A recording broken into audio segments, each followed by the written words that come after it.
should be played at high volume. This should be played at high volume. This should be played at high volume. Preferably in a residential area. The following thoughts on Happy Hour do not represent Cox Media Group or its sponsoring. Anything you hear may and will be used against you. Thank you. Voted as best local podcast in Tampa Bay by the Creative Loafing. You're listening to Happy Hour. What up? What's happening? This is Happy Hour. I am your host, Ryan Hoppe, and I'm pretty pumped about this next guest. On the phone line, he is the co-host of the Monsters in the Morning Show on Real Radio 104.1 in Orlando. And you can see him this year on Unbreakable Kimmy Schmidt on Netflix. On the phone line is the one and only Carlos Navarro. What's up, dude? What up? How you doing? I'm doing good, man. I'm really pumped to get you on. I would say you're one of the most inspirational people in radio. I just love your positive attitude, dude. Thanks, brother. I appreciate that, man. Has that been a thing you've had your whole life, or have you gained this sort of laid-back attitude over time? Yeah, I definitely think I've gained it over time, and I've gained it, to be honest, going through like kind of hard times. And relying on just staying positive and keeping your head up and, you know, understanding that whatever you're going through is going to pass. And, it really started with my wife and I a long time ago, kind of picking up a book called The Secret. You know, everybody's heard of that book. And kind of starting from there, we kind of started at a pretty low point. I'd recently been fired from the radio station years ago. And things were kind of tough, and we kind of relied on each other and also to stay positive. And then it just built from there. And we always kind of had that saying, to the top, never stop, a little mantra that we had with each other. And it's paid off because we're doing really well now. What I like about you, too, is on social media, you and your wife do that online show, and it's very fun to watch because it comes off natural, and it doesn't come off like you guys are trying to brag. Like, it seems like you guys really care about each other, and you're not there for the attention. Yeah, you know, thanks. I appreciate that. And it's true. We kind of jumped on the whole live streaming Periscope thing when it came out pretty quickly, and my wife and I have always kind of wanted to. We work together in writing and doing a lot of. We have a photography business, and so we're partners in crime for sure. And then it kind of was like, hey, do you want to do this? And luckily, it's worked out. We had we were able to not only grow a nice little following, but really meet some cool, awesome people through Periscope, and now we're doing a lot through Facebook Live. It seems like the Real Radio fan base is really loyal there in Orlando. I work at the Bone, so it seems like both fan bases are very similar when it comes to like talk radio. Yeah, I would agree wholeheartedly. I think with talk radio, it's the radio in general, I think, is like a really intimate experience. And, you know, it's usually you're by yourself in your car. Usually you got your headphones on. And so you get really attached. Usually you're going to work or you're coming home from work or, you know, it's all these kind of moments where you're either unwinding or getting ready for the day. And I think when it comes to talk radio, it's kind of like there's so much more of a connection because you hear everybody every single day. And Orlando has really just been an amazing city that caught on to it quick. I mean, Real Radio's been around, I think it's 25 years now. And you know, you being in radio, that just doesn't happen. You know, stations get flipped and people leave. And a lot of the shows, you know, like the Monsters and the Phyllis File, and now obviously the News Junkie, you know, we're number one. And it's totally because of this amazing fan base that has continued to listen to this station. How has everything been with the morning show? Because you guys sound better than ever. It just seems like everything's clicking on all bases. Yeah, I appreciate that, man. It's kind of funny because initially I was on the radio show from basically when I was just 18 years old, right out of high school, and got an internship at production and started on the show as an intern like in 1998 or something like that, or 99. And then it was kind of the show, the Monsters. We were a band and, you know, we toured the whole state and we were syndicated, and it was wild and crazy as hell and everything that a lot of our listeners know about. But it also caused a lot of drama because everybody's drinking and a lot of people were on drugs and people were fighting and people were, you know, it was a band, you know. And so all that kind of caused a lot of drama that sounded good on the radio, But like personally, it would cause a lot of friction, which led up to obviously like me being let go. Luckily, this go around, it's me, Angel Rivera, Dirty Jim, and Russ, and Blogging Molly. We have a real more business attitude about it. I love those guys. We're cool, but we each have our own lives. We each respect each other's privacy. We each respect each other's ventures that we each have. And we get along really well. We know we have something really cool and special with our audience, and so it's really been awesome since being asked to come back to the show. Now, back in the old days, what were some of the crazy memories that come to your mind? Let's see here. How can I curse on here? Yeah, or? You can say whatever the fuck you want. Oh, awesome. Okay, cool. So let's see here. Well, we were really in the heyday of pre-internet, and when I mean pre-internet, yeah, there was internet in 2000, 2001, and 2, whatever, but it wasn't like it is now, where everybody has their smartphone. You know what the fuck is going on every 5 seconds. It was different. So we would get 5,000, 10,000 people to these events, and I was playing maracas, right? I mean, I wasn't even doing anything special. I don't want to act like I'm sitting there acting like I'm doing a Prince breakdown on like Purple Rain. I literally would write these stupid songs. It was a comedy band, and we toured all over the place. So we had an amazing following, and so literally we shut down a cruise ship because they ran out of alcohol. We sold the most liquor at Hard Rock Live, and then Elton John beat the record. Unfortunately, and I'm not bragging about this, but it would tell you how wild it was. I think we've lost like 3 listeners from different parties and just craziness. And kind of goes on and on and on, fights and when somebody can sit down and kind of collect it all, it'll be. And I think Russ has written a book about it, but it's insane. And I'm lucky I did it in my 20s and not my 30s, because it wouldn't have been the same. What was the breaking point when you said to yourself, I can't do this anymore? You know what? It wasn't actually like that. To be perfectly honest, the situation had kind of happened where there were alliances on the show, and there was a lot of infighting.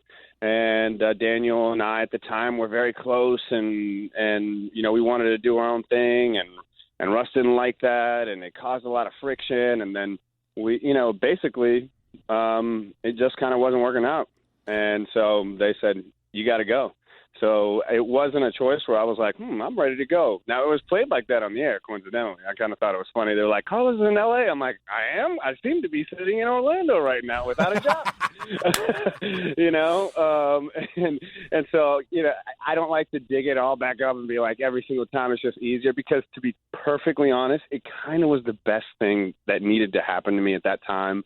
I'm not going to take that it was everybody else's fault. I was thinking I was too big for my britches too, and I needed to be humbled, and that happened for sure.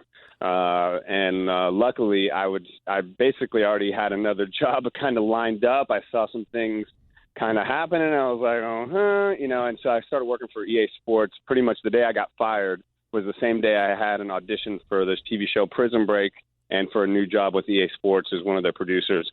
And luckily, I booked them. So it was a crazy day. Now, how do you book these gigs to be on Prison Break and to be on Graceland, Kimmy Schmidt? I'm looking at IMDb. You've been on 3 of my favorite shows. Like, how do you do it, Carlos? Yeah, I got an agent. I've been in acting kind of since, I'm 35 now, and I've been doing it since my early 20s. I've always wanted to get into acting, and I was kind of doing everything behind the camera and production and directed like some short films and stuff. And then I was like, I want to kind of get in front of the camera. And I really loved it. It took off. And luckily, I have just like pretty much like every actor, you have to have an agent. The casting directors contact the agents, and the movie studios and TV shows contact the casting directors to, cast the shows. And you go audition. And luckily, Florida is a place where you can really, there's so much going on in Georgia. There's so much going on in Louisiana. And I get to travel to all those places to do films like Identity Thief and Homefront. And so that's how it kind of works. They kind of look at you, and they know, you get to know the casting directors. And, there's a couple shows right now that, really working hard at to get, but don't like to jinx it and say, hey, this is the show I'm going for or whatever. But that's basically how it works. What was your time like when you were on an episode of Unbreakable Kimmy Schmidt? What was that whole experience like? It was crazy, man, because I'd already kind of watched a couple episodes of the show, so I knew kind of what it was, and it's a Tina Fey produced and written. It's really good. It's fun, and it was funny, and you know, I'm an actor, performer, but I love comedy. That's my main thing, you know, just entertaining, making people laugh, and you know that, and you do the same thing, and so when I had the audition for Unbreakable Kimmy Schmidt, it was actually around Christmas time. And that part came down the line, and my agent's like, hey, they want to see you for this part because they're shooting at Universal Studios. So this was like, these are the kind of chances you get living in Orlando as per se like L.A. and a lot of places where there's way more people, but you're kind of auditioning for the same shows. So anyway, Unbreakable Kimmy Schmidt is going to Universal Studios. They were looking for several parts for the show. And so I taped it here, sent it off to my agent. And I didn't hear about it, and that's how it works. You basically do these auditions, and if you get it, you'll know. And if you don't, it's just kind of like you don't ask because you know you didn't get it. And so it's very crazy like that. But anyway, back into January, it was like mid-January, and I get a call from my agent, and she's like, hey, man, you booked the Kimmy Schmidt thing. No warning, no nothing. And 2 days later, I'm getting fitted for the part. Now, what was it like when you got to meet Ellie Kemper? How sweet is she? She just comes off like a really genuine person. It's hard to, you know, obviously Kimmy Schmidt is a exaggerated character of her, but she is 100% sweetheart, and got to work with her for like 3 days.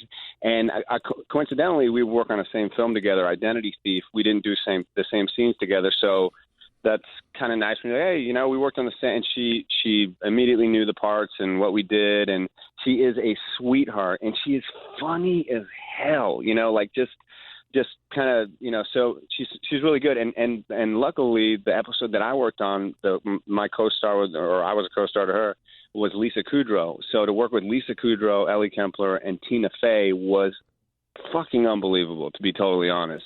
And really, I got to get to know them. Lisa ended up calling my show, and I'm still in contact with Ellie. And that's what the fun part about this is, to get to work with really talented, fun, amazing people, and you know, be a part of something that'll live there kind of forever. You know. Now, when you first went into acting and you're around these famous actors, were you ever nervous, or have you always sort of been cool in those situations? You know, I am kind of very forthcoming if I really like somebody. Like when I work with Jason Bateman, the first thing I do, if I'm really, you know, a big fan of yours, and I've gotten to work with some of my heroes where I'm like, you know, Jason Bateman, holy shit, this dude is hilarious as hell. Arrested Development, the guy's done everything.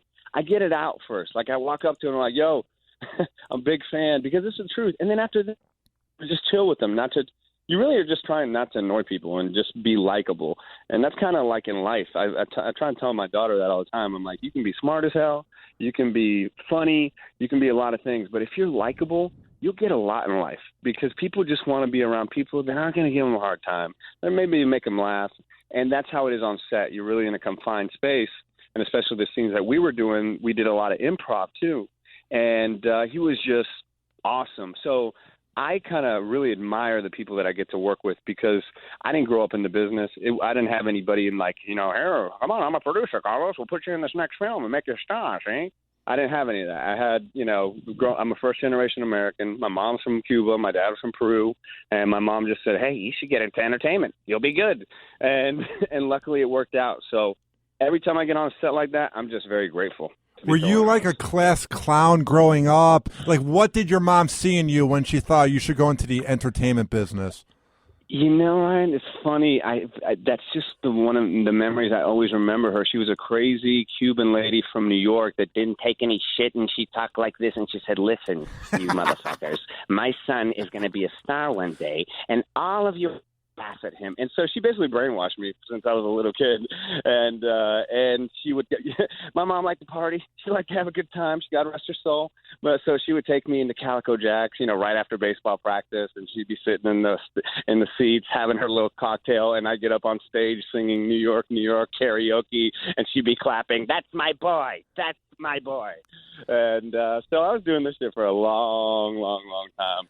And so she always just kind of saw that I like to entertain people, and that's ultimately what I like to do. Is just to the world is freaking hard, and whether I can entertain you with being stupid and acting like an idiot or being positive, that's what it's about. I'm not good at fixing cars. I'm not good at science. I'm not good at engineering. I'm just kind of good at this other shit. So it's kind of worked itself out. I'm trying to figure this out, too. Is radio hard work, or does it just mess with our minds? Because it feels like hard work after we're done with the shows. We're tired. But when you look at other jobs like landscaping and that, sometimes I wonder if it's really not that hard, you know? Yeah, I've done, manual labor and definitely radio. And our show, The Monsters, is 5 hours. And the reason for that was Howard used to be on before us in the midday, and then he would go on for forever. And then when he left, we took his spot. And so we got 5 hours. So it's 5 hours of talk. I have a different perspective on that. If you would have asked me, maybe 8 years ago, Ryan, that question, I would have said, I know what you're talking about. But since that time, I've had to do other jobs where I'm doing more physical labor, and whether it's presenting things or just things that are, you're not just sitting in a chair hitting a mic, and that's way more physically tiring. But yeah, when you want to stay on point and be funny and have be quick on the air, you're going to be using a lot of brain energy. But I will definitely take that over putting some shingles up, because those dudes work hard as hell. Now, how do you guys prep for the show? Do you guys text during the day? Do you guys get to Real Radio early to get the prep ready? Because you guys are very well prepped, and you do it for 5 hours. So how do you guys do it? Man, it's kind of like an old band. I've known these guys since I was 18 years old, and I'm, like I said, 35. And Angel and I have we've known each other for a long time, and he would be the new one as opposed to this group. As in this group, Russ comes in a little bit earlier than us, but other than that, we do text. We kind of have a group text where we're keeping up. We know what guests are coming in. We have our set, guests. We have a weekly meeting. But other than that, we do try and keep it fresh, unless we definitely want to have a certain theme or topic that day. But we do keep just a lot of stuff fresh. And Russ is very open with topics. He a long time ago, and he would admit to this, he didn't kind of like a lot of people maybe throwing in different topic ideas. But Russ is a great host. And he also is very open to, if you have an idea or, hey, how about we talk about this? He'll be the first one to be like, yeah, that's cool. Let's do this. And that gives you a lot of freedom, as you know, to feel, to have fun on the air. And that's ultimately what people want. Now, has Russ been one of your mentors over the years that has helped you? Was it Dirty Jim? Who are some guys from Real Radio that have taken you under your wing during both of your tenures at Real Radio? It's a good question. I would say that I've learned stuff from both, for sure, from Jimmy and from Russ in different ways, because they're two totally different people. But as far as somebody at Real Radio that's also mentored me, I would say Jim Phillips, too. He's definitely been a person that, I can call a friend, and we can sit and talk about everything other than the business and then business stuff. But I feel like with Russ and Jimmy, since I've known them for so long, it's really like a team, like a teamwork thing that we've grown to know and to know each other. And I feel lucky to have been on the show for this long, because you just don't see a lot of shows that are able to stay together for so long in talk radio, Now, have you guys talked about how much longer you want to do the show, or do you guys just sort of take it as each day? It's going really well, and I think before, when we weren't allowed, or a lot of people didn't have other ventures that also made them happy. Jimmy has his primetime kitchen show. Russ has also another show, and Angel is a DJ, a big DJ around town, and I have my different things. I think that allows us to be happy. Not only, obviously, we love doing the show, but then when you're at the show, you're not like, oh man, this is the only thing, and it really allows us to be happy and not be so stressed out. And luckily we get good ratings too. So we'll take it day by day, because luckily with radio, you can do that for a long ass time, and it's a good gig. Why do you think the listeners have been so loyal to you guys over the years in Orlando? I think we came on at a really interesting time in the digital age when it was radio, TV, and newspaper. And it wasn't as much people, they weren't on their smartphones. And so they got a lot. I mean, I have so many people come up to me and call me Black Bean still, my old, nickname, which I don't care. You can call me Black Bean. I don't care. It doesn't bother me at all. But that's kind of showing like, okay, so you've at least known for 15 years you've been listening, and so I think the big thing is people get connected and they get connected to a show. And I would say not to compare the actual content per se of our show, but Saturday Night Live has the similar quality. I still watch Saturday Night Live, even though there's been a lot of members that have gone in and out. Maybe I didn't like some members and maybe I did like others. I still have a connection to it. And so I'm always going to kind of be there. With our listeners, I'm just really grateful. I'm really grateful that they've done that because I know there's shows that I've listened to and then my schedule changes or, I kind of fall out in love with it. And to have for 25 years strong is pretty amazing. Now, I want to ask you this. I'm not going to bring up what happened with you and Drew 10 years ago because it's in the past. But what was it like when you and Drew finally made up after the incident? Man, it was so nice. It was so relieving. It was such a relief. It was, Drew and I we were friends for a long time before we had our incident on St. Patrick's Night that literally changed both of our lives forever. Where I was a dumbass, got drunk as hell, and hit him, and got arrested. Had to go to jail, probation, fines, lawyers. Almost went to jail for a long time. I learned a hard lesson that day, and I'm forever grateful for it. So to reconnect with Drew after years, because the last time I would see him in court, and it wasn't, friendly. I was looking at 5 years. It was not good. And then both him and I, we were great friends and luckily we're still great friends, but that was the only issue we had in that entire time. And it changed everything, obviously, but he was working for the Magic at the time. And I'm a huge Magic fan, so I was always at the games.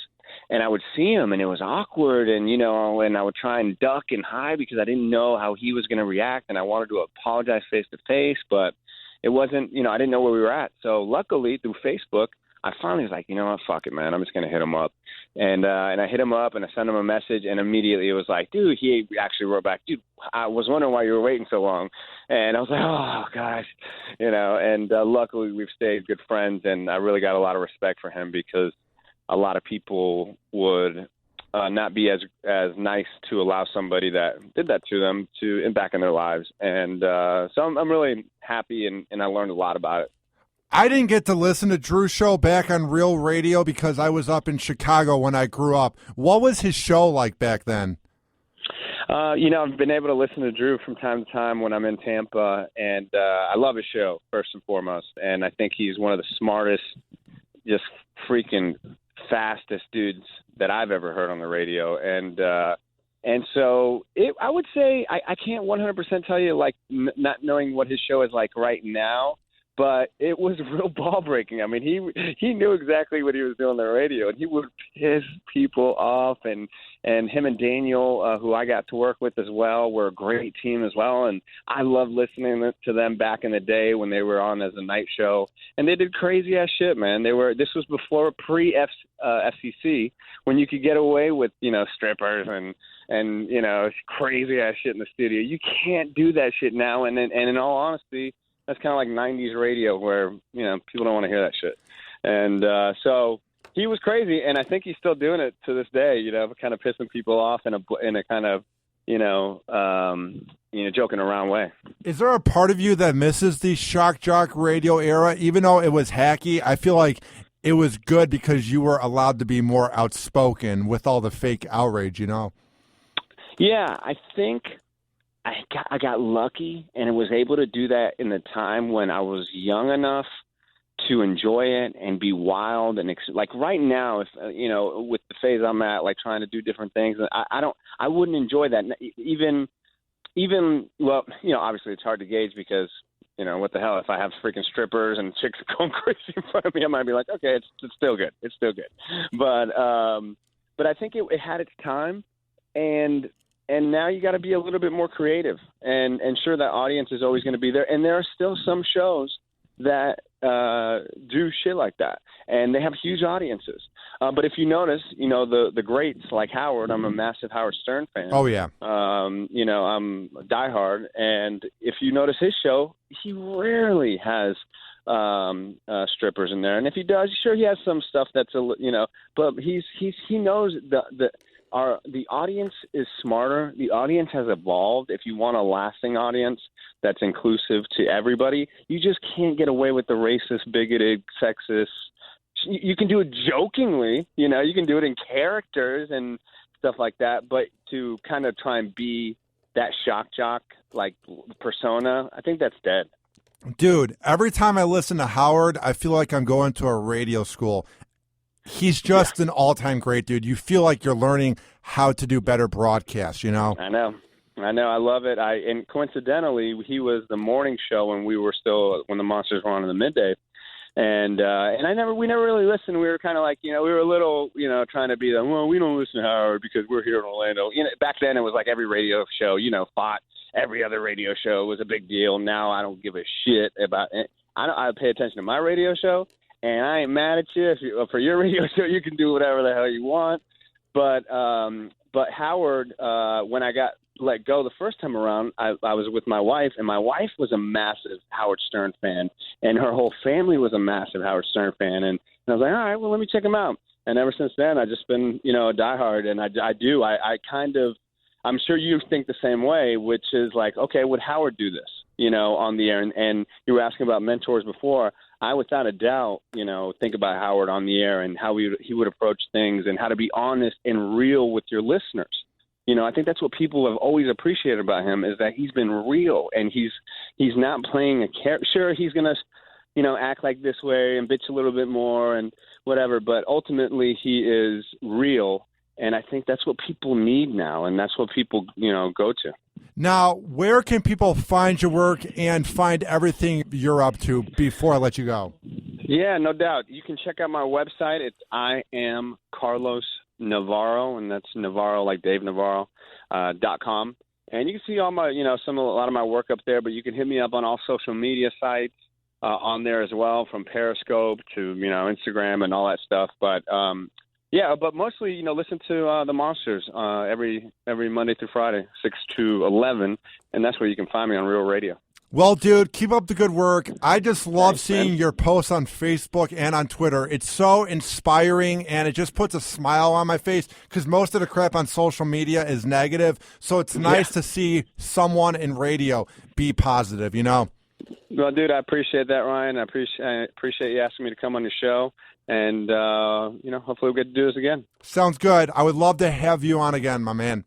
No doubt. I got some good stuff in the works, and once that gets kicked out there, we'll be back on the show. Sounds good. Keep up the good work, Carlos.